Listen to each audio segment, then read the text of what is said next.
Welcome to the Connected Leaders Academy virtual conference designed to reshape your vision of transformation. As we navigate the evolving business landscape, our speakers will unveil innovative strategies to manage and initiate change. Prepare to adapt, innovate, and lead, ensuring your role as a catalyst in this transformative era.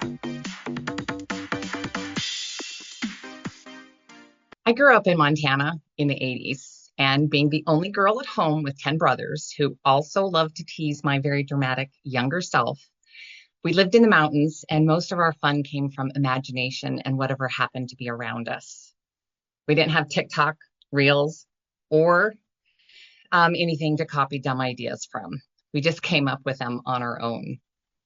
And back then, the phone was attached to the wall with a really long cord, and we grew up on a party line. And if you don't know what a party line is, you can Google it later.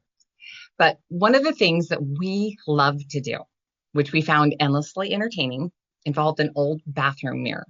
It was a pretty big mirror, and we would hold it at our waist, and we would look down into it while we were trying to walk across the floor. As we walked, we would find ourselves laughing hysterically because no matter how hard we tried to walk normally, our bodies refused to cooperate. In the mirror, we could always see the light fixtures, the door frames, and the archways that were in our path. And then our legs would lift higher than normal, attempting to step over these things that were not actually there. We knew the floor was flat. We knew nothing was in our way. And yet our bodies continued to respond to what we were seeing. Now, at the time, this was simply entertaining for us. We didn't think to analyze it. We just enjoyed it. But looking back now, I have a much clearer understanding of what was happening in the body. Even when our logical mind knows what is real, the body responds to what it perceives. Now, the body does not respond to logic. It responds to the input it is given. It takes in information and it behaves accordingly, whether that information is real or imagined. Our bodies were responding to sensory data. Our eyes were sending information, and the body was doing exactly what it was designed to do based on what it received. Now, this matters a lot because so much of what we have been taught about weight loss, it assumes the opposite. Now, most of us have been taught that the body must be overridden, controlled, or even disciplined. We're taught that when the body does not comply with our plans, the rules, or even our timelines, the issue is that we lack willpower or that we have failed in some personal way, rather than questioning whether the instructions themselves are flawed. Now, that memory with the mirror taught me something fundamental. When the body reacts, it is revealing the conditions it has been programmed to respond to. And that brings us to a question worth holding before we talk about food, dieting, or weight loss at all. What if the body has been responding correctly all along, but the instructions we have been giving it were wrong? What often goes unnoticed is the preparation that happens before a diet even begins. Most of us will prepare for a restriction. We assume life is going to shrink for a while in order to lose that weight. Social situations, certain foods, and experiences become temporarily off limits with the belief that once that weight is gone, life can return to normal. Now, a lot of diets turn into something we try to get through instead of something that we actually understand. There's usually a routine around it. We say, okay, starting Monday, we eat everything we think we won't be allowed to have, and we mentally prepare to be good for a while. That's when it gets hard. We assume it's a discipline problem, but most of the time it isn't. The body will sense the restriction, mainly because of the thoughts we're having about it. So it responds the way a smart body does. Thoughts about food increase, cravings get louder, your thoughts will go back to what you're trying not to eat. The body's job is to keep you alive, not help you follow a program. So if restriction lasts long enough, Your hunger may increase because the system is trying to bring you back to balance. So the question may not simply be why the weight will not come off and stay off. Sometimes the real question isn't just how to lose the weight. It's whether there are strings attached to why you want to. Weight loss can quietly carry expectations with it. The idea that you'll finally feel confident, be taken seriously, improve your relationships, or even gain approval. Without realizing it, the goal shifts from health to meeting an expectation that may have come from family, culture, social media, the medical world, or something you picked up early on in life. So it helps to ask more honest questions. Is the desire coming from how you want to feel inside your own body, or how you think you're supposed to look in someone else's eyes? Because the answer to that may change how you approach everything that follows. And that's usually where the real work actually begins. We live inside one of the most remarkable biological systems imaginable. Yet most of us were never given a manual for how to live in it. Your heart beats without instruction. Your lungs breathe. Your blood circulates. Your cells regenerate. And you do not have to tell the body how to perform any of this. I think that's pretty amazing. But out of all the systems in the body that operate automatically, the breath is one of the few that we can intentionally influence, which tells us about how intelligent our body is. With our breath, we can influence how emotions move through the body. We can slow it down. We can speed it up. We can even stop it. And what an incredible gift that is. Most diets are not designed to teach someone how to live in their body. They're designed to produce weight loss. And most diets are temporary, but our beautiful bodies are not. The human body will function in rhythms, not by rules. Our hunger will change. Our needs will shift based on stress, sleep, movement, and our environment. But when strict rules are imposed on the body will eventually push back. Most diet structures, they're built as if the body were a machine that should perform the same way every single day. Your hunger on Monday is not going to be the same as your hunger on Thursday. Your energy in the winter is going to be different than that in the summer. And your needs during stress will be different than when your body is calm and regulated. A woman's hormonal system alone shifts in a single month in ways that will influence her appetite, her mood, her stress levels. And if you know, you know. The body is not predictable.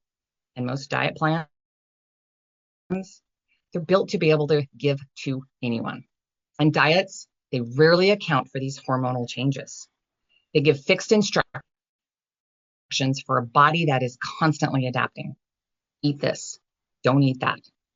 Eat less, exercise more, right? So when our body doesn't respond exactly as we expected, we assume that we did something wrong instead. So we want to ask what the body is trying to tell us. This is where many people will start to distrust themselves. If our hunger increases, we might think we failed. But if our energy drops, we might think that we need more discipline. When our weight fluctuates, and newsflash, it will, we think our effort wasn't good enough. But fluctuation does not mean failure. It's normal human biology.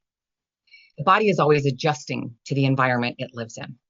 We may have sleep loss, be under emotional stress. Even undereating and overtraining can affect it. The body is going to organize itself around what it experiences, not what we intend. And here's what most people are never taught. The body doesn't care about your timeline. It cares about survival. It just wants to keep you alive. So if your stress stays high and your nourishment is inconsistent, the body is going to shift into protection mode. Your energy is conserved. Your non-essentials like digestion, they slow down. Your hunger signals can become louder while the body is also not able to digest food as well. These mixed signals can feel confusing, but they're predictable. They're predictable side effects of stress in the body. The body is not trying to ruin your plan. It is simply trying to keep you alive. When you understand this, we can stop fighting the body and labeling cravings as a weakness, and our focus can shift towards what conditions the body is actually reacting to. This is where weight loss stops being about more control and becomes about understanding the body's signals, and this builds trust. And when trust returns, the body is able to communicate with you better. This is where a lot of the problems begin. Diets are framed as something you begin and eventually end. And bodies are not meant for these kinds of restrictions for long periods. If we stay in restriction for too long and nourishment is inconsistent and stress remains elevated, the body is going to compensate. Our hunger may intensify, and people often overeat and conclude that the lack of willpower is the explanation. But willpower is not something that is given to you or taken away. It is an emotional response that must be self-created. When the body is under-resourced, our willpower is going to crash. We can then look at what conditions are present and what might be missing. If we place blame, that would assume that the body cannot be trusted. Hunger, it's a biological signal. Cravings, they're also signals. If we regain weight, it does not mean we failed. It means something in the body was not interpreted correctly. Most people were taught that when these signals show up, we're not following the rules, and rarely do we stop and ask what is missing. We just assume we need to tighten things up again. When I decided to lose weight for the very last time, it was 2020. I committed to what I believed would be my last and final diet. I made the decision in the middle of the night on Christmas Eve. I went all in with the belief that after I was going to lose it and keep it off, that I would never do another diet. After I lost 50 pounds, I really thought I achieved success. But I began to notice all the people in the group I was in. They all started gaining the weight back, and all of them returned to the program. And I was getting discounts and invitations to come back as well.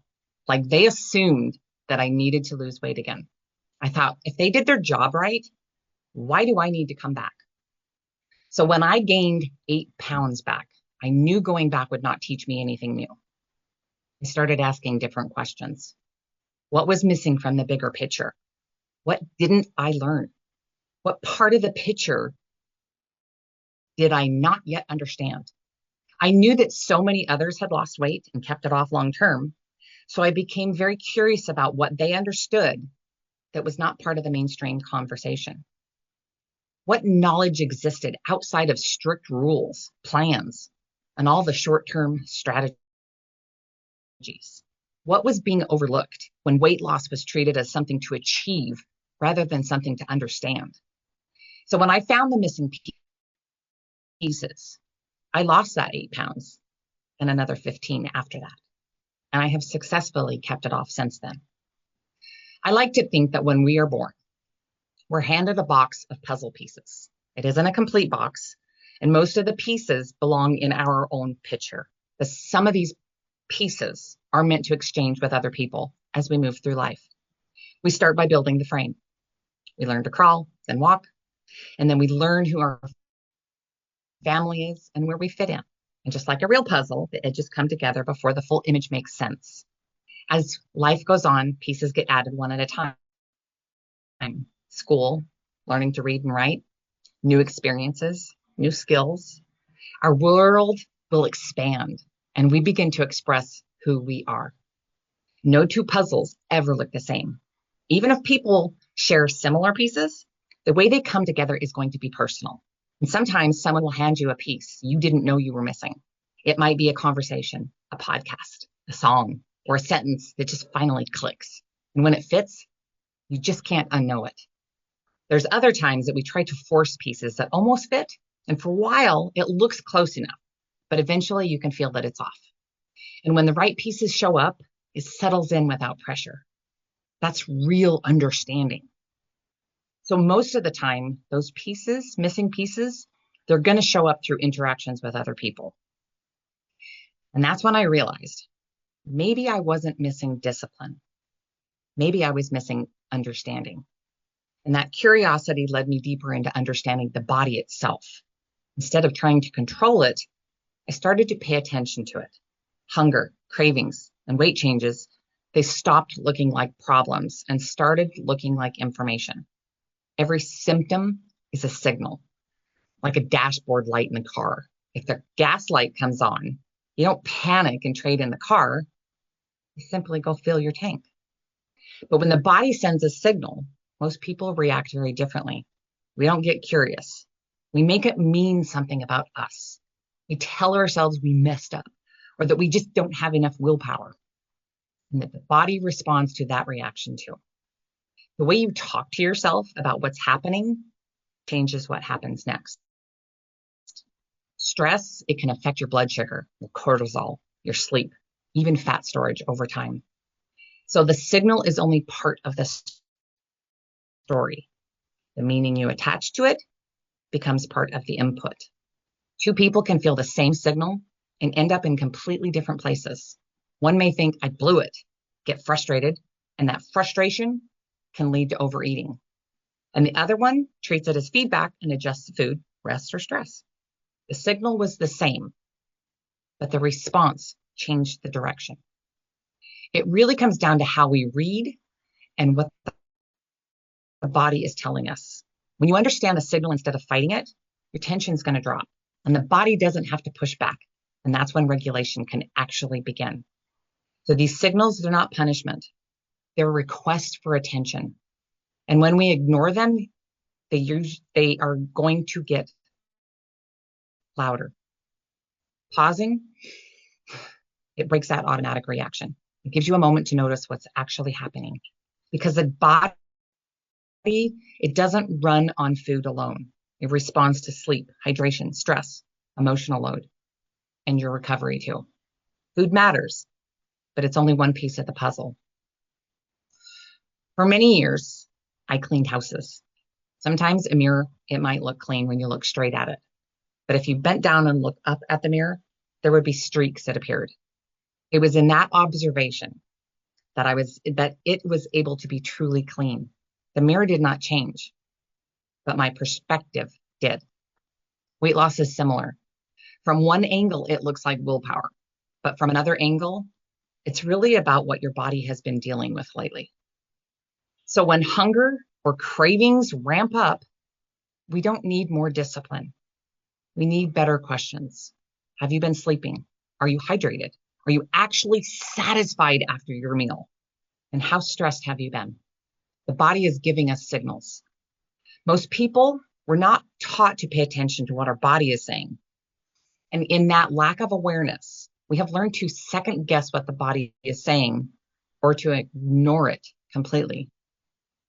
Everything we do sends a message to the body. And the weight loss that follows the message you create, it's not the effort that you have to enforce. So this really isn't about adding stricter rules, about learning how to hear the signals again. And that needs awareness, not more force. The real shift will happen when you stop handing your authority over your body to plans that were never built for you as an individual and start learning what your body needs instead. Your body doesn't respond to promises or motivation. It responds to what you live in every day. So when something feels off, it's time to start asking better questions. And we can start listening in a different way. When this shift starts to happen, weight loss stops being something you have to chase and becomes the natural result of a body that finally feels supported. Now, a lot of people, they don't actually know what real hunger feels like. Habit, emotion, boredom, stimulation, all of that can feel the same if you've never learned the difference. Once you do, food will become simpler. satisfaction is clearer, and hunger stops feeling urgent. I hear this all the time. I can't just not eat, especially in social situations. But if food is there and you don't want it, no thank you is a complete sentence. So if you already know that the options are not going to work for you, decide ahead of time. Eat before you go, or bring something with you that you do want. Make the decision before you're standing there hungry and overstimulated. And also, skipping a meal isn't a crisis. Your body has stored energy on it. What changes everything is learning the difference between real hunger and all the other signals that can feel like it. When you stop forcing weight loss and start supporting the body that produces it, weight loss becomes a natural outcome instead of constant effort. Most people do not know what true satisfaction feels like in the body with food. True biological hunger followed by true biological satisfaction is often unfamiliar territory. It was a signal I also had to learn to feel, and I had to activate it in my body. When someone follows a diet plan, they eat the amount of food written on the plan and they stop because the rules say to stop. Their body's signals may or may not agree with that decision. And over time, those signals get quieter because they're no longer being listened to. Eating to satisfaction, it feels different. The stopping point comes from inside the body. And there's a subtle sense that enough has been reached and hunger fades. But many of us have learned to eat past that point because the brain never clearly receives this message that the body is done. So people end up overeating and still feel like they could keep going. Now, normally, hormones such as leptin tell the brain it has had enough food. And when that signal is off or delayed, the message is faint. And a person can be physically full, even uncomfortably full, yet still feel unsatisfied and continue eating. And that's why someone can finish a meal, feel stuffed, and still look for something sweet or more food. The stomach can be full, but the brain never registers satisfaction. Over time, this means that we need to start to listen to our music. When the body becomes regulated, you don't have to force yourself to stop eating. You naturally lose interest because the body says, that's enough. And the brain actually hears it. So if you've been eating by rules for years, satisfaction can be hard to recognize because you were never using that signal in the first place. So if at first it will not feel obvious, you actually have to slow down a little and notice what is happening while you eat. Halfway through the meal, how does your body feel? Do you feel steady afterwards or do you crash? Most people were never taught to pay attention this way. That awareness grows only when you listen instead of rushing past it. And in the beginning, it can feel strange and unfamiliar. When something feels unfamiliar, the instinct is to ignore it or assume it means something is wrong. But usually it just means that you're finally noticing a signal that has been there the whole time. So when you begin to notice the difference between true hunger and eating out of habit, boredom, stress, or simply because food is there, everything starts to make more sense. Hunger will become clearer, satisfaction becomes easier to feel, and food stops feeling complicated.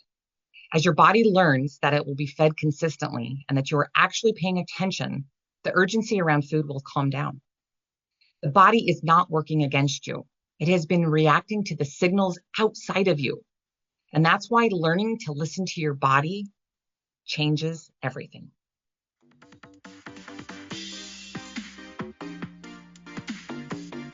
Thank you for participating in today's enlightening session. As we transition to our next expert, remember that each strategy and insight is a step toward becoming a transformative leader in your field. Visit connectedleadersacademy.com to stay engaged and informed. The journey of change is ongoing. Let's move forward together.